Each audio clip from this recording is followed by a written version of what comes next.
పూజలందరూ చేసేదే పుష్పయాగము, పూజలందరూ చేసేదే పుష్పయాగము. ఆజీర్ణర్జునుడు చేసినది పుష్పయాగము, పూజలందరూ చేసేదే పుష్పయాగము.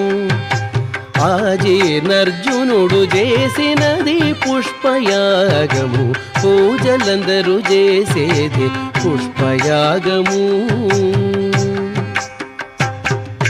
మొదల శ్రీ సతి చేతి మోహన కమలమే పొదల నీకెపుడును పుష్పయాగము. మొదల శ్రీ సతి చేతి మోహన కమలమే పొదల నీకెపుడును పుష్పయాగము. గుదిగొన మిమ్మిద్దరి కూడించే